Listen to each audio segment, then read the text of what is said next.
A'udzu billahi minasyaitonir rajim. Bismillahirrahmanirrahim. Alhamdulillah wa syukurillah asyhadu an la ilaha illallah wa asyhadu anna Muhammad abduhu wa rasuluhu ma ba'd. Alhamdulillah, para pemirsa LCP Indonesia, kita kembali melakukan kajian sains Islam sebagai sains pertama di dunia yang berhasil menyatukan antara agama Islam dengan filsafat dan sains secara akademik sebagai warisan Nabi Ibrahim yang masih terserak, ya. Jadi agama Islam,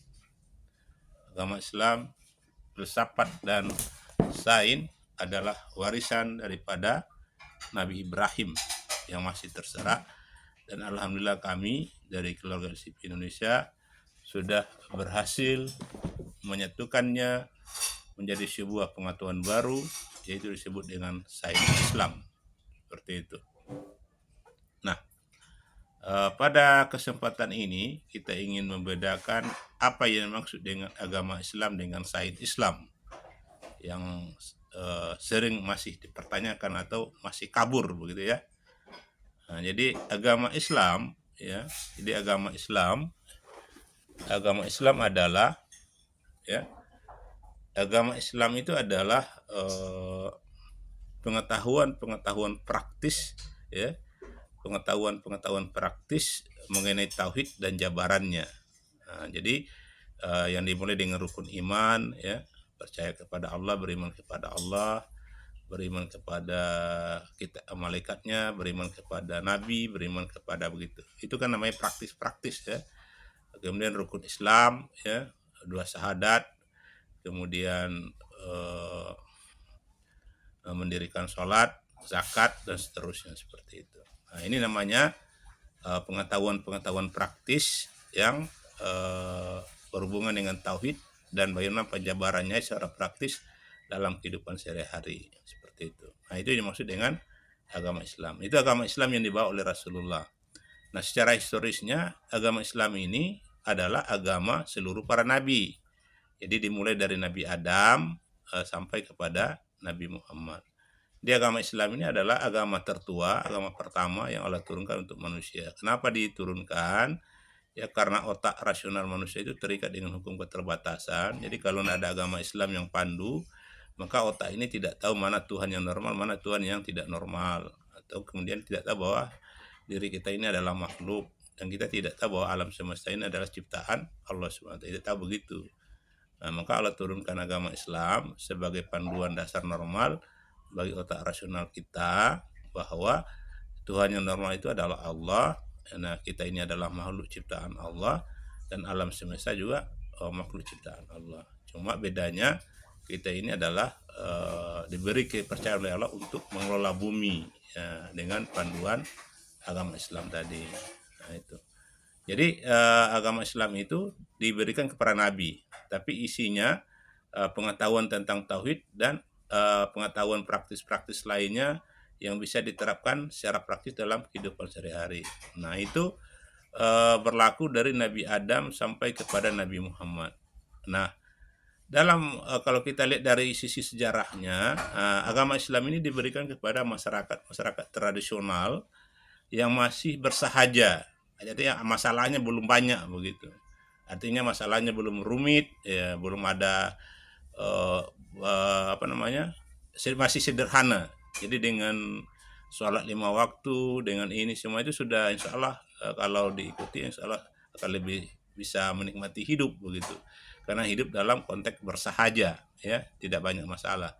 Karena masih masyarakat tradisional, masyarakat pedesaan. Tetapi yang paling berat di situ adalah bagaimana meyakinkan masyarakat tradisional ini untuk bisa beriman kepada Allah. Itu lagi tantangannya pada waktu itu, ya. Salah satu ada Nabi Nuh, ya, yang sudah berdakwah selama 400 tahun lebih, tapi tidak mendapatkan dukungan atau penerimaan dari masyarakat setempat. Karena sulitnya meyakinkan manusia pada waktu itu untuk meyakini bahwa Allah itu adalah Tuhan yang normal. Tapi akibatnya adalah seluruh manusia yang pada waktu itu diberi hukuman oleh Allah berupa banjir, ya, berupa banjir bandang yang menyebabkan seluruhnya mati kecuali orang-orang yang mau menerima eh, seruannya Nabi Nuh untuk percaya kepada Allah bahwa Allah itu adalah Tuhan yang normal begitu. Nah, kami menemukan juga ya kenapa Nabi Nuh ini ditolak. Nah, ini perlu kita perhatikan baik-baik. Saya sama dengan saya ini membawa sains Islam. Saya ini juga adalah seorang, ya saya tidak menyangka juga dapat begini, tapi perjalanan sejarah ya, saya ini adalah orang biasa, anak yatim ya mungkin istilahnya orang biasa, tidak punya kekuatan sosial, tidak punya kekuatan ekonomi, dan tidak punya kekuatan politik, dan memang juga tidak bercita-cita juga jadi bupati, jadi gubernur apa ya, hanya orang biasa saja. Cuma kelebihannya saya ini tekun dalam mendalami masalah yang sedang saya hadapi. Nah, ketika pengetahuan modern tidak mampu, saya memberdayakan diri dan keluarga untuk mengembangkan penelitian sendiri selama 22 tahun. Nah, inilah jalan dari Allah untuk membantu saya menemukan sains Islam yang akan saya jelaskan nanti begitu. Tapi ya, dalam konteks hidup sehari-hari ya saya ini adalah orang-orang biasa saja, tidak berlebihan. Dalam bidang pengetahuan agama juga dalam konteks ilmu fikihnya saya tidak mendalami buku fikih satu persatu. Intinya bahwa agama itu berpihak pada kebaikan. Kemudian ada memang pengetahuan praktis yang sudah tinggal dilaksanakan saja dengan mengikuti Rasulullah ya. Itu kita tinggal ikuti saja, pelajari, pahami dan jalankan gitu. Jadi itu tidak rumit ya, hanya tinggal mengikuti karena contohnya sudah ada pada Rasulullah, tidak perlu ditambah, tidak perlu dikurangi. Yang penting kita karena itu adalah bidang ahlinya Rasulullah sebagai pemandu tindakan praktis bagaimana menyembah kepada Allah Subhanahu wa taala begitu. Nah, itu. Nah, jadi dalam kehidupan sehari-hari saya tidak berlebih-lebihan juga, biasa-biasa saja, tidak ada yang apa. Hanya sebagai manusia saya ini tidak memiliki kekuatan sosial ya, hampir sama dengan Nabi Nuh tadi, ekonomi ya. Jadi mungkin orang bisa mengabaikan begitu. Kamu siapa seperti itu ya, mewakili siapa atau apa. Nanti kalau punya kekuatan sosial yang kuat, ekonomi, politik mungkin akan lebih mudah dipahami. Nah, di sini agak perlu diperhatikan bagi para peserta CP agar apa yang saya sampaikan ini dipahami dalam konteks tadi apa betul atau tidak. Kalau seandainya betul maka tidak ada pilihan lain kecuali menerima dan mengakui bahwa sains Islam ini adalah milik dan produk keluarga Indonesia dan harus kita terapkan begitu. Ya kalau tidak ya berarti kita kembali saja dengan pendapat kita masing-masing.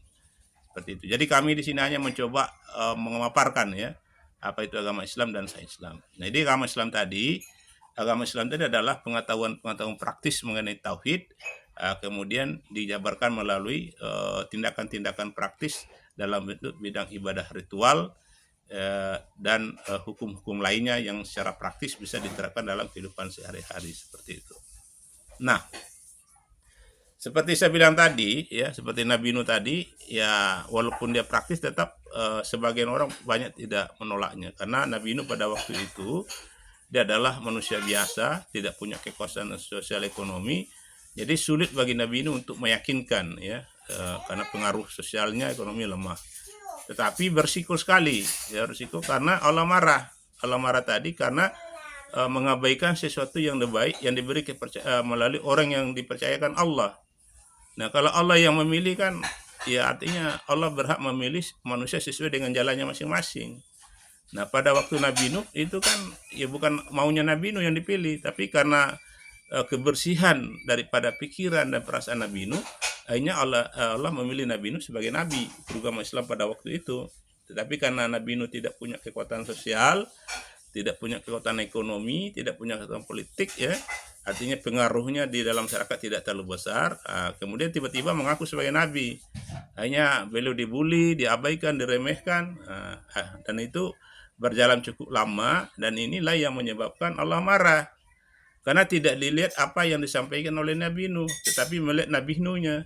Nabi Nuh itu hanya orang-orang biasa saja, apa begitu dilecehkan. Hanya ketika puncak kelelahan itu muncul, maka Nabi Nuh meminta kepada Allah, ya kalau begini bagaimana cara ya Allah ya, saya sudah sampaikan, tetapi karena lemahnya saya, karena saya orang biasa, orang awam ya, mendapat kepada ini saya sudah jalan, tapi Ya engkau lihat sendiri respon mereka begitu. Nah ini Allah turunkan banjir tadi, ya banjir bandang yang menyebabkan seluruh manusia yang membuli, mengabaikan dan meremehkan apa yang dikatakan oleh Nabi itu mati, ya mati dengan kematian yang tragis. Nah itu di dunia, di akhirat dapat lagi begitu, karena mengabaikan sesuatu yang memang normal gitu, yang memang dari Allah, yaitu agama Islam tadi begitu.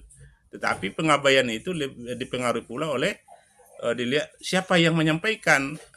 Di sini Allah tidak ingin manusia itu melihat siapa, tetapi lihat apa yang disampaikan gitu. Kalau memang benar itu dia dipilih oleh Allah, ya berarti manusia mau tidak mau ya harus ikut, tidak bisa melawan begitu. Kalau melawan berarti melawan Allah begitu, seperti itu. Nah itulah yang dialami oleh umat manusia pada Nabi Nuh, ya karena Nabi Nuh walaupun orang biasa tapi dipilih oleh Allah Subhanahu wa taala sebagai nabi, walaupun dia tidak punya kekuatan sosial, kekuatan ekonomi dan politik sebagainya, tapi dipilih oleh Allah Subhanahu wa taala, ya mau tidak mau manusia pada waktu itu ya harus ikuti apa yang dikatakan oleh Nabi Nuh.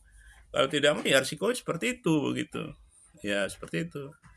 Nah, itu dimaksud dengan agama Islam tadi. Agama Islam adalah pengetahuan-pengetahuan praktis tentang tauhid, nah, kemudian dijabarkan dalam bentuk ibadah-ibadah praktis dalam kehidupan sehari-hari agar itu bisa mengantarkan kita pada keselamatan. Dan ini agama Islam ini ya diberikan kepada masyarakat-masyarakat tradisional yang belum memiliki masalah yang begitu kompleks begitu, tidak banyak masalahnya. Masalahnya cuma masalah kepercayaan saja, yang suka nyembah pohon, nyembah patung, ya. Nah, kemudian datanglah para nabi mengajarkan untuk menyembah kepada Allah Subhanahu wa taala. Tapi tantangannya juga luar biasa gitu ya. Tantangannya sangat luar biasa ya. Maka diperkuat dengan mujizat-mujizat untuk membuktikan bahwa nabi itu adalah memang pilihan Allah. Ya, seperti itu. Seperti Nabi Nuh membuat kapal yang begitu besar ya. Kemudian ada banjir, kemudian kayak Nabi Musa ya bisa tongkatnya berubah jadi ular, hanya untuk memperkuat ya bahwa itu adalah dari Allah Subhanahu wa taala, agar memudahkan manusia untuk bisa menerima, menundukkan hati maksudnya ya, untuk menerima apa yang disampaikan oleh para nabi tadi. Tapi intinya adalah agama Islam itu adalah pengetahuan praktis tentang tauhid, kemudian diikuti dengan ibadah-ibadah praktis yang dijabarkan dari tauhid itu sendiri sebagai jalan keselamatan di dunia dan di akhirat, seperti itu. Nah, itu dimaksud dengan agama Islam yang kami pahami ya. Ini bahan diskusi kita. Nah, dalam konteks tadi Nabi Muhammad adalah nabi yang terakhir. Nah, jadi diberikan kepada orang Arab, dan orang Arab pada waktu itu masih berpikir tradisional, yang mana Nabi sendiri belum bisa membaca. Nah, tetapi ya ada perbedaannya ya. Nah, setelah itu karena masyarakat sudah berkembang biak, jadi lahirlah berbagai suku bangsa. Berbagai suku bangsa. Artinya apa? Bahwa sebelum Nabi Muhammad itu, pada umumnya Nabi itu diberikan kepada satu kaum ya. Kaum itu sama, artinya suku A punya nabi sendiri, suku B ada lagi begitu. Artinya tidak ada percampuran, artinya homogen ya.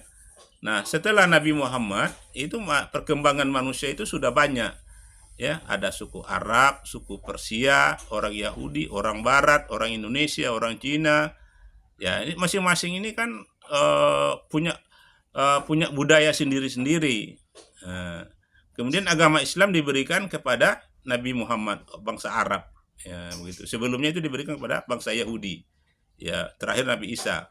Nah, kalau kita amati dari Nabi Isa ini, Allah sudah menginginkan agar munculnya sains Islam. Nah, itu. Apa itu sains Islam? Ya, bagaimana orang Yahudi sebagai kelompok yang tertindas pada waktu itu, karena ada Romawi yang menjajah, bisa menemukan sains Islam melalui Nabi Isa yang Allah ciptakan tanpa ayah.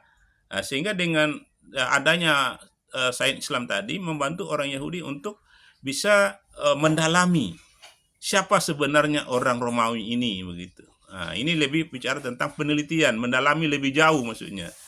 Jadi agama Islam adalah pengetahuan-pengetahuan praktis tentang tauhid dan jabarannya.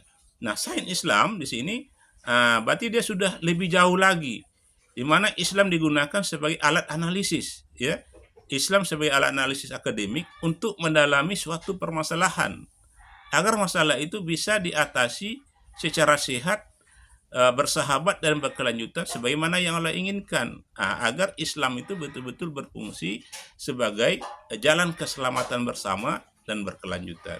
Nah, inilah kasus pertama yang Allah berikan melalui Nabi Isa. Allah berikan kepada orang Yahudi, yaitu pada waktu dia masih beragama Islam normal, ya.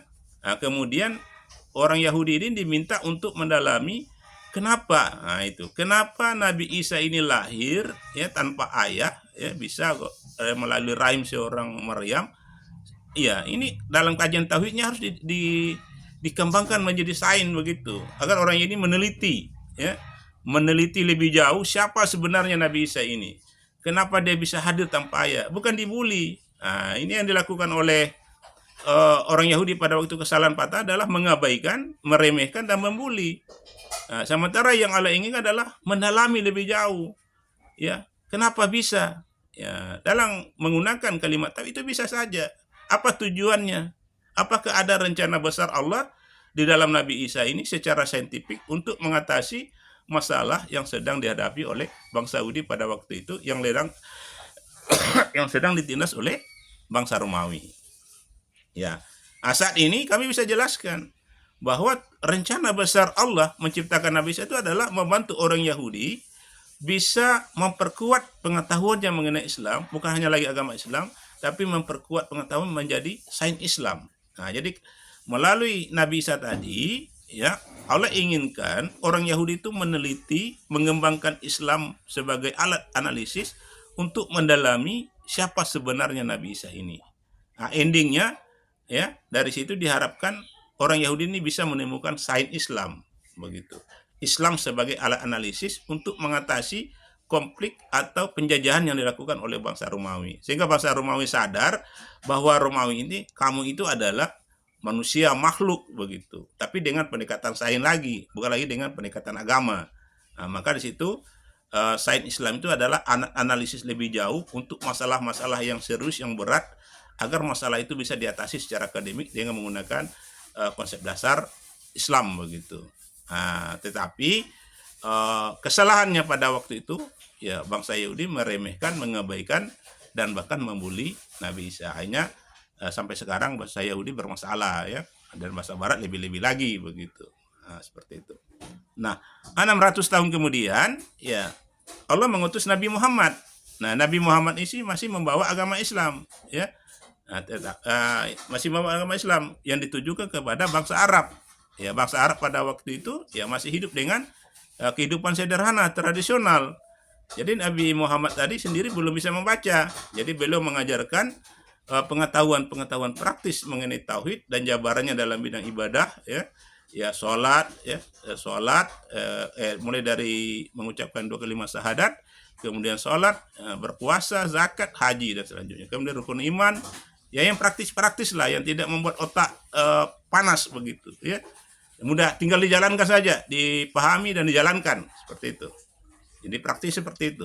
Ya, ikuti Nabi itu, ya, ittiba, ya, mengikuti Nabi dan menghindari hal-hal yang dilarang oleh Nabi. Jadi praktis. Nah, tapi untuk hal yang seperti itu hanya berlaku untuk yang sederhana. Nah, ketika Islam tadi berkembang menjadi sebuah agama yang diterima oleh berbagai suku bangsa, contohnya bagaimana Islam bisa masuk ke Yahudi, masuk ke Persia, masuk ke Barat, masuk ke India, masuk ke Indonesia, masuk ke Cina. Nah, ini tidak cukup lagi dengan mengandalkan agama Islam sebagai pengetahuan-pengetahuan praktis. Karena banyak pengetahuan-pengetahuan yang harus dipahami terlebih dahulu, sehingga tidak terjadi simpang siur begitu. Nah, di sini dibutuhkanlah lagi sains Islam. Dan betul, ya, karena ayat atau surat pertama atau ayat pertama yang Allah turunkan kepada Nabi Muhammad itu adalah Iqra. Artinya apa? Iqra bismi rabbikal ladzi khalaq. Bacalah. Ya. Nah, kemudian surah An-Nahl 125 juga berbunyi bismillahirrahmanirrahim. Ud'u ila sabili rabbikum. Ajaklah manusia ke jalan Tuhanmu dengan cara yang sehat begitu.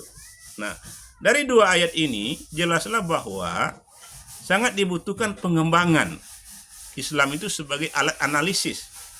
Ya, metode akademik, ya, alat analisis untuk memahami suatu bangsa yang akan didatangi. Contohnya ketika bangsa Arab ingin menaklukkan Persia, ya bangsa Arab harus tahu dulu Persia ini siapa, asalnya dari mana, kemudian agamanya apa. Itu harus struktur dulu supaya ketika masuk ke Persia, bangsa Arab sudah bisa mengatasi masalah-masalah lapangan secara akademik sehingga tidak memunculkan masalah-masalah baru yang merugikan Islam itu sendiri dan orang Persia. Sehingga tidak muncul lagi Syiah.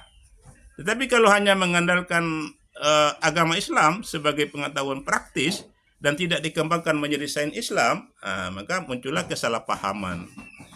Maka muncullah Syiah di Syiah begitu. Begitu juga memahami Palestina. Jadi sebelum menaklukkan Palestina, ya bangsa harus mendalami dulu Palestina ini sejarahnya bagaimana? Apakah penduduknya Yahudi atau penduduknya Palestina itu sendiri? Ya harus didalami sejarahnya. Ya harus dilakukan analisis mendalam ya dengan menggunakan sains Islam tadi, yang menggunakan Iqra bismi rabbikal ladzi khalaq. Begitu juga ketika bangsa Arab menaklukkan Mesir, di situ ada Alexandria, Mesir yang sudah tumbuh selama 900 tahun yang didirikan oleh Alexander Agung. Ya, bagaimana sikapnya? Apakah Alexander ini diapakan begitu? Ini kan butuh analisis, butuh pendalaman supaya dibutuhkan tindakan-tindakan yang tepat, sehingga yang tidak merugikan Islam itu sendiri seperti itu. Nah, bagaimana lagi bangsa Arab masuk ke Eropa? Apakah Eropa ini harus diperangi atau bagaimana begitu? Nah, ini wilayah-wilayah sains. Inilah disebut dengan sains Islam. Ya. Sains Islam, bagaimana Islam itu digunakan sebagai metode akademik dalam konteks pengembangannya agar Islam itu betul-betul berfungsi sebagai rahmatan lil alamin dan tidak memicu kesalahpahaman, sehingga tidak memicu namanya Islamofobia. Sehingga Islam itu berfungsi sebagai solusi yang sehat dan kuat bagi umat Islam itu sendiri dan berfungsi pula sebagai solusi yang sehat dan kuat bagi umat non-Islam dan tidak memicu konflik dan perang atas nama agama seperti itu. Nah, bagaimana kalau masuk di Cina itu apa, sejarahnya bagaimana, kemudian bagaimana cara masuknya, itu wilayah-wilayah sains semua, pendalaman. Tidak bisa langsung dikatakan inilah Islam, masuklah Islam, itu tidak bisa. Bisa tapi efeknya tidak terlalu kuat ya. Jadi harus dibantu. Masalah Cina ini apa? Bagaimana membantunya Cina ini bisa lebih maju dalam konteks kebaikan dengan menggunakan Islam, begitu, ya. Nah, jadi sains Islam tadi adalah pengembangan, ya, pengembangan daripada agama Islam secara akademik untuk mendalami masalah-masalah yang sangat serius atau masalah-masalah yang sangat berat dalam kehidupan ini, sehingga manusia itu bisa memahami Islam itu bisa mendapatkan manfaat dan berkah daripada Islam itu sendiri secara akademik tanpa harus berkonflik atau berperang seperti itu. Jadi intinya seperti itu. Itulah yang Allah perintahkan di dalam surat Al-Alaq ayat 1-5. Di mana setelah bangsa Arab menerima agama Islam, maka sebelum dia melakukan ekspansi ke berbagai suku bangsa yang ada di Timur Tengah dan Eropa, maka dia harus menemukan dulu sains Islam tadi, sehingga ekspansi itu tidak berdampak negatif kepada Islam dan umat Islam. Tetapi ekspansi itu dianggap bisa sebagai jalan awal untuk membawa Islam, dan setelah itu mereka bisa menerima Islam secara akademik dan kemudian kesalahpahaman itu bisa diperbaiki. Nah, tapi karena tidak adanya sains Islam tadi, maka bangsa Arab walaupun sudah menguasai berbagai suku bangsa di Timur Tengah, tetapi tetap tidak mampu menjelaskan agama Islam itu secara akademik, sehingga memicu kesalahpahaman. Seperti Persia muncul Syiah, seperti Barat muncul Islamofobia, seperti di Palestina muncul konflik antara Yahudi dan Palestina, ya seperti itu, ya. Dan inilah yang kami temukan hari ini, 1400 tahun kemudian setelah Nabi Muhammad, dengan tanpa kami sengaja ya, karena kami awalnya hanya menekuni pengetahuan secara mandiri untuk mencari jalan kesembuhan.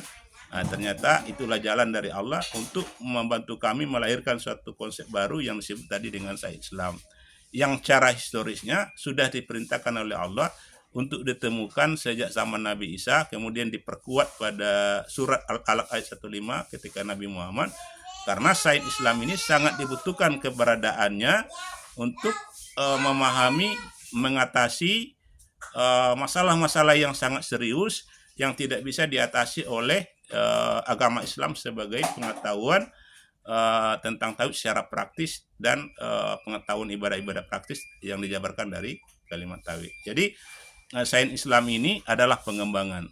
Dan bagaimana hubungan antara sains Islam dengan agama Islam? Dia hubungan itu sangat kuat, seperti satu mata uang, ya. Di satu sisi agama, di satu sisi sains. Agama itu berfungsi sebagai pengetahuan-pengetahuan praktis, kemudian dijabarkan dalam bentuk perilaku praktis dalam kehidupan sehari-hari yang mudah dilaksanakan. Kemudian di sisi lain ditutupi atau dilengkapi atau disempurnakan dengan sains Islam sebagai alat analisis, ya, sebagai alat analisis untuk masalah-masalah yang sangat serius, agar masalah-masalah sangat serius tidak memberikan kerugian, penderitaan dan bencana yang tragis kepada manusia.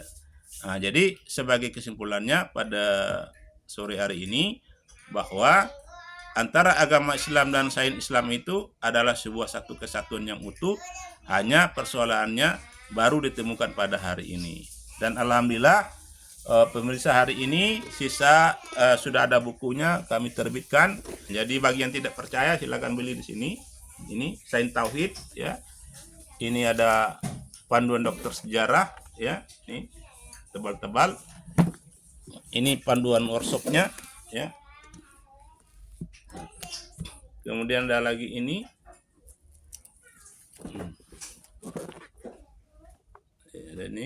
Ada inilah panduan workshop, ya. Jadi bagi pemirsa LCP Indonesia yang ingin, ya, atau yang penasaran apa sih sebenarnya sains Islam itu lebih jauh, ya silakan ikuti workshop kami, workshop sains Islam, atau beli pesan buku kami mengenai sains Islam. Dan kami siap juga membuka layanan kerjasama investasi jangka panjang untuk penerapan kurikulum tauhid, sains tauhid, kurikulum tauhid, dan kurikulum tauhid multikultural dalam bidang lembaga pendidikan, mulai dari pendidikan dasar sampai kepada perguruan tinggi dan sekolah profesional lainnya. Kemudian dalam bidang kesehatan, kami siap bekerja sama mendirikan yang namanya program studi ilmu kedokteran sejarah, kemudian fakultas ilmu kedokteran sejarah dan sekolah tinggi ilmu kedokteran sejarah. Seperti itu. Intinya sains Islam itu adalah pengembangan lebih lanjut, ya, untuk mendalami masalah-masalah yang sangat serius secara akademik dengan menggunakan Islam sebagai sains, seperti itu, ya. Sehingga Islam itu menjadi ilmu yang sempurna, ilmu yang diberkahi, lebih memudahkan kita untuk mendapatkan keselamatan berkelanjutan dalam menghadapi masalah-masalah yang sangat berat, masalah-masalah yang sangat serius seperti yang terjadi hari ini di Palestina, di Ukraina, di Sudan, di Rohingya, ya, atau di Indonesia sendiri sebagai negara berkembang. Ya, produk kami ini sangat dibutuhkan dalam konteks bagaimana melayani negara dengan kurikulum baru, yaitu kurikulum tauhid dan kurikulum tauhid multikultural yang menjadikan ilmu sebagai kunci kebahagiaan, seperti itu. Saya kira demikian pemirsa LCP Indonesia, ya, bantu kami, doakan kami, dan bantu share video ini sebanyak-banyaknya, ya. Jangan lupa subscribe, ya. Bantu kami sebagai sebuah produk baru, ya, karena kami bangkit dari kesederhanaan untuk bagaimana kita bisa sama-sama mendapatkan keselamatan bersama, ya, dan kebahagiaan berkelanjutan di akhir zaman setelah munculnya COVID-19. Terima kasih. Ya, bagi yang berminat silakan hubungi kami, ya, di manajer kami, Ibu Asnida SSI, dengan nomor HP 082 349 293 567, 082 349 293 567, 082 349 293 567, ya. Terima kasih. Wassalamualaikum warahmatullahi wabarakatuh.